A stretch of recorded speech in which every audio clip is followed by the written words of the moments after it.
Bismillahirrahmanirrahim. Assalamualaikum warahmatullahi wabarakatuh. Hai, perkenalkan nama saya Muhammad Irfan Abdul Hanif dari Prodi Pendidikan Ekonomi Akuntansi semester 5 STKIP PGRI Sukabumi.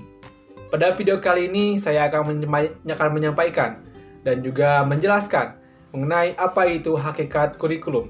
Yang mana ini merupakan salah satu tugas dari mata kuliah telaah kurikulum dan buku teks dengan dosen pengampu yaitu Ibu Siska Dwi MPD. Namun, sebelum mulai, jangan lupa untuk tekan like, share, dan subscribe, serta nyalakan notifikasinya agar kalian tidak ketinggalan video-video terbaru dari channel ini. Oke, langsung saja kita mulai pembahasan. Oke, sebelum kita membahas kurikulum lebih jauh, tentunya kita harus mengetahui nih, apa pengertian dari kurikulum. Nah, kira-kira apa nih pengertiannya?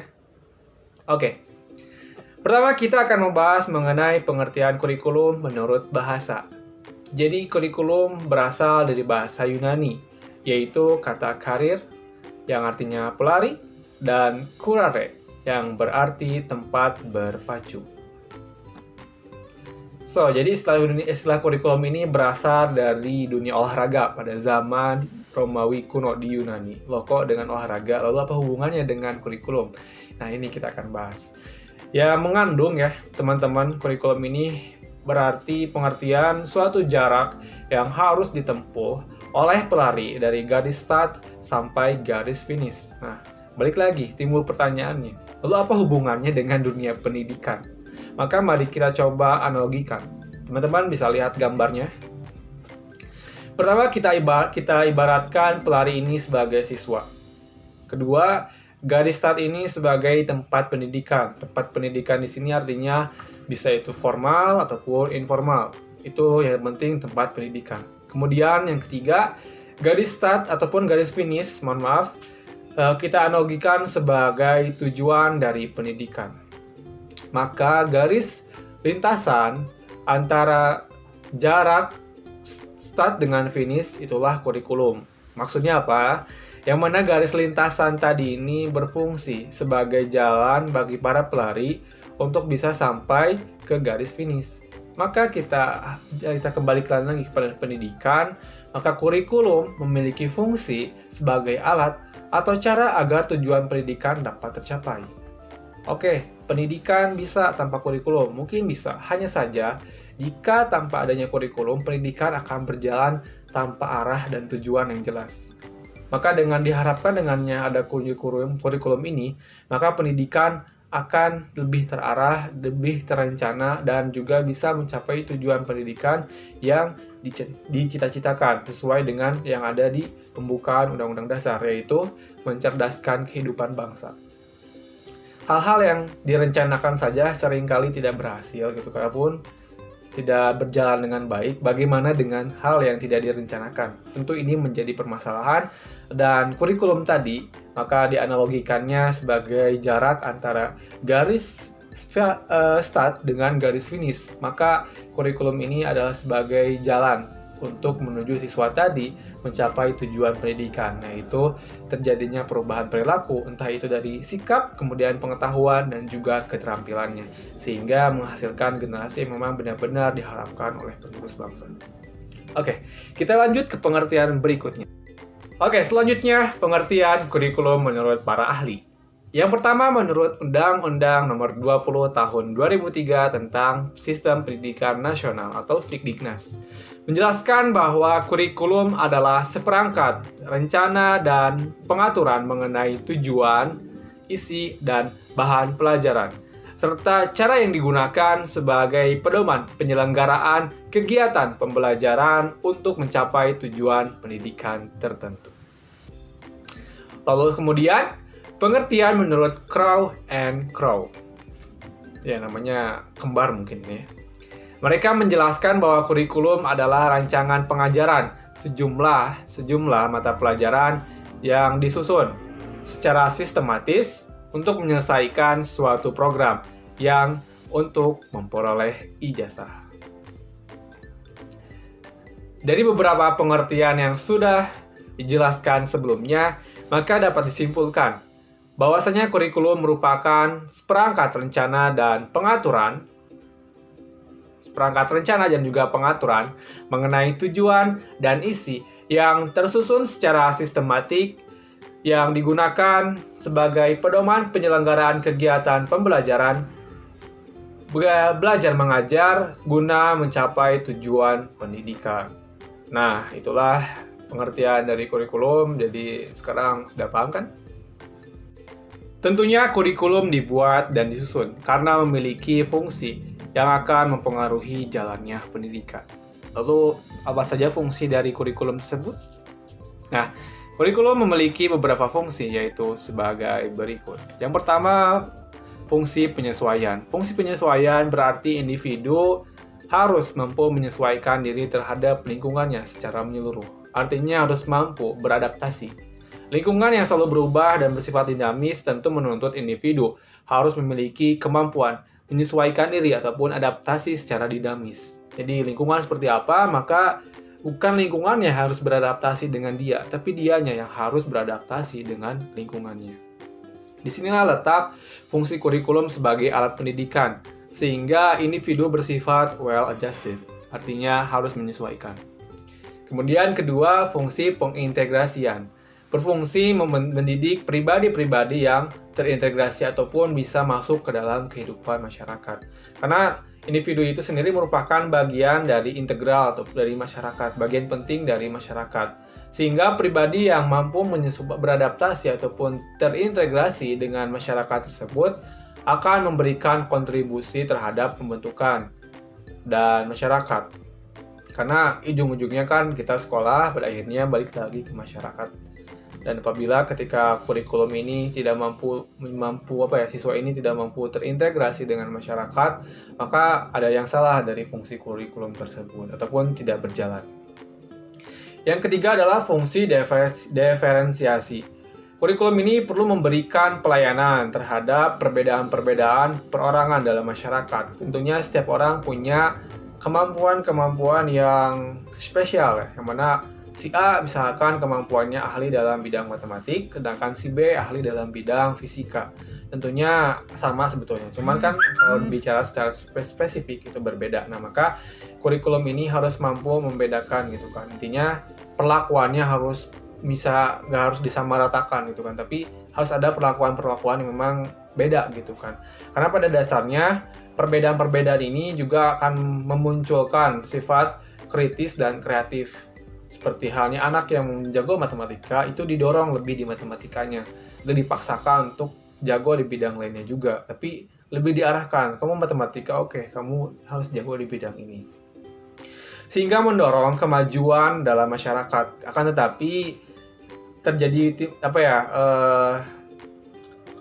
perbedaan ataupun diferensiasi ini tidak juga mengabaikan solidaritas sosial dan integrasi, melainkan diferensiasi ini juga sendiri menghindarkan terjadinya stagnasi sosial. Artinya setiap orang kan harus punya tugas dan peran masing-masing. Tidak serta-merta kita bisa mengerjakan semuanya, tapi kita juga perlu yang namanya orang-orang yang ahli pada bidang-bidang tertentu.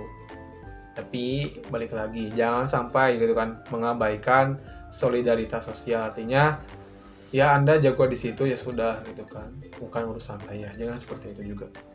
Kemudian yang keempat, fungsi persiapan. Kurikulum ini berfungsi mempersiapkan siswa agar mampu melanjutkan studi lebih lanjut untuk jangkauan yang lebih jauh. Apakah melanjutkan pendidikan yang lebih tinggi atau persiapan untuk belajar di masyarakat. Jadi intinya mah sebagai bekal ya. Teman-teman kalau berangkat sekolah tanpa bawa bekal bagaimana? Apakah tetap berangkat? Ya mungkin tetap berangkat ya. Cuman tentunya berbeda dengan mereka yang membawa bekal serta yang tidak. Orang yang membawa bekal tentunya akan lebih semangat, lebih siap lagi ketika di sekolah. Berbeda hal yang tidak membawa bekal. Akan cenderung ya mungkin di pagi hari masih semangat ya, tapi semakin siang maka semangatnya akan semakin menurun dan jadi tidak siap menghadapi pelajaran-pelajaran. Begitupun dengan kita ataupun dengan kita ya, ketika kita sekolah tanpa adanya kurikulum tentunya siswa ini kurang terbekali karena memang tadi pembelajarannya tidak terencana gitu kan. Semuanya kan harus terencana. Berhasil atau tidaknya ya itu memang dikembalikan lagi pada kitanya dan juga kepada Sang Pencipta. Kemudian yang kelima, fungsi pemilihan. Artinya keberbedaan ataupun tadi balik lagi mengenai perbedaan diferensiasi dan pemilihan seleksi adalah dua hal yang erat hubungannya. Jadi saling sohib lah gitu kan antara diferensiasi dan juga seleksi.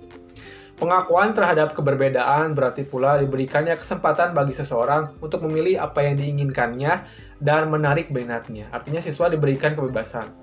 Saya jago olahraga nih, maka saya bebas dong untuk memilih eskul olahraga. Jangan paksakan saya untuk memilih eskul bahasa. Karena saya nggak suka bahasa, saya sukanya olahraga. Maka kurikulum harus mampu membuat siswa seperti itu. Jadi, jangan paksakan anak yang mengerjakan sesuatu yang bukan passionnya. Cukup anak itu mengerjakannya saja. Tapi, ibarat kata jangan sampai memaksa dia. Ibarat kata kalau kamu mau mengerjakannya, kamu harus mencintainya terlebih dahulu.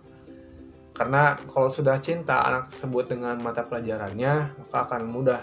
Kalau anak sudah benar-benar dengan bakat dan minatnya, maka tanpa disuruh pun anak tersebut akan ibarat kata jalan sendiri.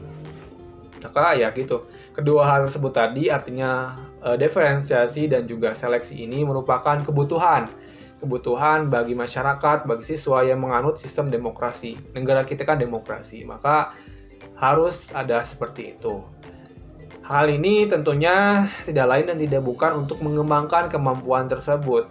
Sehingga kurikulum ini memang harus disusun secara fleksibel. Artinya sesuai dengan kebutuhan ataupun keadaan di lapangan. Yang mana kembali lagi tidak boleh juga terlalu melenceng dari acuan yang memang dikeluarkan oleh Kemendikbud. Dan yang terakhir, kurikulum ini berfungsi sebagai diagnostik, yaitu salah satu pelayanan dari pendidikan ialah membantu dan mengarahkan siswa agar mereka mampu memahami dan menerima dirinya sehingga dapat mengembangkan potensi yang dimilikinya. Saya ini bakatnya apa sih? Bakat apa? Misalkan bakat kubutu? Enggak, tapi misalkan bakat saya di olahraga, maka kurikulum ini harus mampu membantu dan mengarahkan dia untuk survive di bidang olahraga, untuk mampu mengembangkan dirinya di bidang olahraga. Hal ini dapat dilakukan juga bila mereka bisa membantu juga menyadari kelemahan mereka gitu kan, diagnostik tadi ya, mohon maaf belepotan. Juga bisa mampu menyadarkan mereka bahwa mereka tuh saya ternyata lemah di bahasa Inggris, maka saya harus belajar lagi bahasa Inggris lebih giat. Ternyata saya jago nih di matematikanya, maka saya harus lebih di-up lagi, di-push lagi di bidang matematikanya. Sehingga ketika ia berbicara mengenai kelemahan, ia bakal memperbaikinya dan juga berbicara kekuatan ataupun kelebihannya, dia akan mengembangkannya.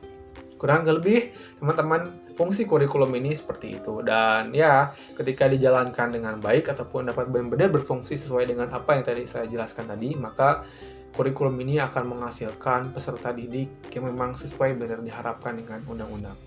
Oke, teman-teman, itu. Selanjutnya kita akan bahas apa? Next. Kurikulum adalah sebuah sistem. Dan sebagai sebuah sistem, ia pasti mempunyai komponen-komponen ataupun bagian-bagian yang saling mendukung dan membentuk satu sama lain. Yang mana hal itu merupakan tidak dapat dipisahkan, ya, saling terkait dan terikat. Lalu, komponen-komponen dalam sebuah sistem ini bersifat harmonis dan dinamis seperti melodi, dan tidak saling bertentangan.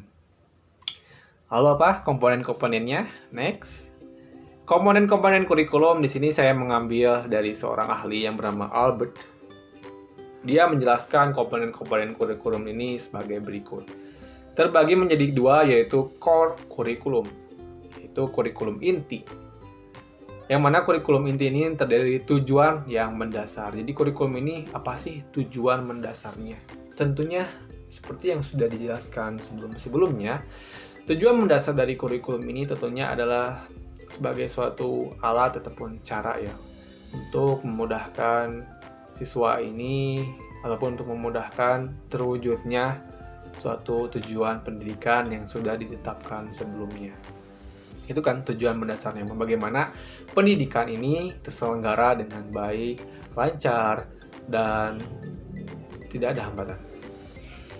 Kemudian Sebagai yang selanjutnya masih di core kurikulum, yaitu materi atau bahan yang terdiri dari berbagai pengalaman belajar yang disusun atas dasar unit kerja. Unit kerja di sini artinya satuan-satuan ya. Materi atau bahan yang disusun jadi peri pengalaman-pengalaman para guru-guru ataupun orang-orang yang memang ahli di bidangnya itu disusun. Di bidang matematika disusun sedemikian rupa agar menghasilkan materi dan bahan pembelajaran yang memang dapat diaplikasikan ataupun dapat digunakan oleh para siswa.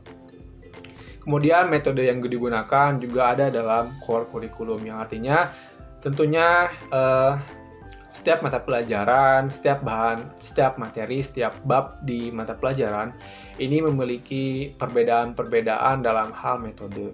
Tidak lain dan tidak bukan agar pembelajaran ini berlangsung dengan baik, tidak jenuh, dan juga membuat suasana belajar senantiasa lebih meriah dan juga membuat anak ini excited ataupun tertarik dengan mata pelajaran. Jadi seperti banyak ya, metode-metode ini harus banyak juga. Seperti metodenya adalah metode yang paling sering ya oleh para guru adalah metode ceramah ya, mungkin. Itu paling level yang paling bawah, dan mohon maaf bukan paling bawah sih, tapi paling sering ditemukan juga di lapangan metode ceramah, metode diskusi dan sebagainya. Tapi yang paling sering itu tadi metode ceramah sebetulnya dan diskusi. Selebihnya ya mungkin menyesuaikan juga dengan keadaan sekolahnya, dengan keadaan siswanya juga. Dan yang terakhir adalah bimbingan belajar yang diperlukan. Tentunya siswa juga selain dibimbing saat di kelas juga diperlukan bimbingan ketika di luar kelas. Maka di sini juga peranan guru harus sebagai seorang motivator juga, kemudian pembimbing yang mana harus bisa membangkitkan giroh ataupun semangat dari peserta didik tersebut. Ketika peserta didik itu down, maka diperlukannya motivasi belajar dari luar, tentunya itu. Dan itu semua ada dalam kurikulum. Kemudian yang kedua adalah hidden kurikulum. Berarti hidden ini adalah kurikulum yang tersembunyi. Nah, kurikulum yang tersembunyi ini berkaitan dengan hal-hal yang berhubungan dengan moral dan peran guru dalam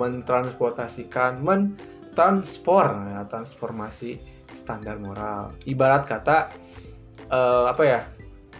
hal-hal yang memang sifatnya itu tidak tertulis, tapi sifatnya itu dilihat dan dirasakan, tapi tidak dia tertulis tapi dapat dilihat dan dirasakan oleh siswa itu. Dalam hal ini peran guru sangat krusial ya. Sangat krusial karena peran guru ini harus memberikan contoh teladan yang hal itu dapat dilihat ataupun oleh siswa gitu kan. Oh, guru ini memberikan contoh harus begini-begini, maka mohon maaf tadi ada suara itu. Maka guru ini harus memberikan contoh teladan yang bersifat moral ya. Dalam hal ini ya tadi sifat-sifat yang baik, yang ibarat kata memberikan pelajaran etika ya kepada siswanya, etika budi pekerti. Yang sayangnya saat ini kan pembelajaran sedang COVID, maka hal tersebut sepertinya hidden kurikulum ini kurang berjalan dengan maksimal karena bertatap muka saja tidak, adapun kalau bertatap muka ya melalui via Zoom, dan itu saya rasa berbeda profilnya. Oke, itu untuk komponen kurikulum. Nah, berikut ini dan terakhir ya teman-teman, kita akan membahas mengenai lalu dalam pendidikan ini apa sih kedudukan kurikulum, artinya di mana posisi kurikulum ini dalam pendidikan. Nah, teman-teman ada beberapa poin-poin. Yang pertama adalah kurikulum sebagai konstruk. Konstruk itu berarti kan konstruksi ya, sebagai rancangan ataupun dasar dalam untuk pendidikan. Jadi segala hal yang terkait dengan bagaimana nanti pendidikan, proses belajar, nanti sebelum pembelajaran, saat pembelajaran, setelah pembelajaran, dan selanjutnya, itu semua ada dalam kurikulum. Bagaimana bahan materinya dan sebagainya, itu ada dalam kurikulum. Jadi timbullah, balik lagi saya tanyakan, apakah pendidikan dapat berjalan tanpa kurikulum? Mungkin iya, namun jikalaupun berjalan, itu tidak akan berjalan dengan baik. Karena balik lagi, suatu hal yang direncanakan saja seringkali tidak berhasil, bagaimana yang tidak? Nah itu. Kemudian, kurikulum sebagai jawaban untuk menyelesaikan berbagai masalah yang berkaitan dengan pendidikan. Ibarat kata kurikulum ini adalah key ataupun kunci. Apa masalahnya? Kuncinya kurikulum. Seperti itu. Jadi sebagai panduan ya, intinya mah ya, konsepnya mah kurikulum itu sebagai panduan bagaimana sih pendidikan itu seharusnya berjalan. Jadi apa masalahnya? Misalkan masalah berkaitan dengan masalah guru, dilihat lagi di kurikulum. Masalah bagaimana metode pembelajaran, dilihat lagi kurikulum. Masalah mengenai siswa, lihat lagi kurikulum. Nah, seperti itu. Kemudian yang ketiga, kurikulum ini untuk membangun masa depan yang didasarkan atas masa lalu, masa sekarang, dan berbagai rencana masa depan suatu bangsa. Jadi didasarkan pengalaman masa lalu. Ini di masa lalu bagaimana kurikulumnya. Coba dimasukkan ke masa sekarang dan masa depan kira-kira seperti apa, maka dimasukkan. Seperti saat ini kan, kurikulum ini mengadaptasi berkaitan, bersinggungan banyak dengan teknologi-teknologi. Karena memang di masa sekarang teknologi sudah semakin canggih, apalagi di masa depan. Maka kurikulum ini juga bisa mempersiapkan, balik lagi tadi, kira-kira di masa depan seperti apa, maka disusunlah seperti ini. Agar siswa ataupun peserta didik setelah keluar dari sekolah ataupun setelah menyelesaikan pendidikannya, ia tidak lagi aku terkejut gitu kan, tapi oh ya dulu sekolah diajarkan seperti ini, nggak apa sih itu kan, nggak seperti itu. Oke, baiklah. Oke teman-teman, mungkin hanya itu yang bisa saya sampaikan mengenai hakikat kurikulum, tadi dari pengertian kurikulum, kemudian mengenai komponen-komponen kurikulum, fungsi kurikulum, dan terakhir kedudukan kurikulum. Mudah-mudahan apa yang saya sampaikan ini bisa bermanfaat untuk saya pribadi dan juga untuk teman-teman semuanya. Dan sekali lagi jangan lupa untuk like, share, dan subscribe channel ini dan nyalakan notifikasinya agar kalian terus bisa melihat video-video terbaru dari saya dan membuat saya semakin semangat juga dan channel ini semakin berkembang ke depannya. Oke, terima kasih. Wassalamualaikum warahmatullahi wabarakatuh.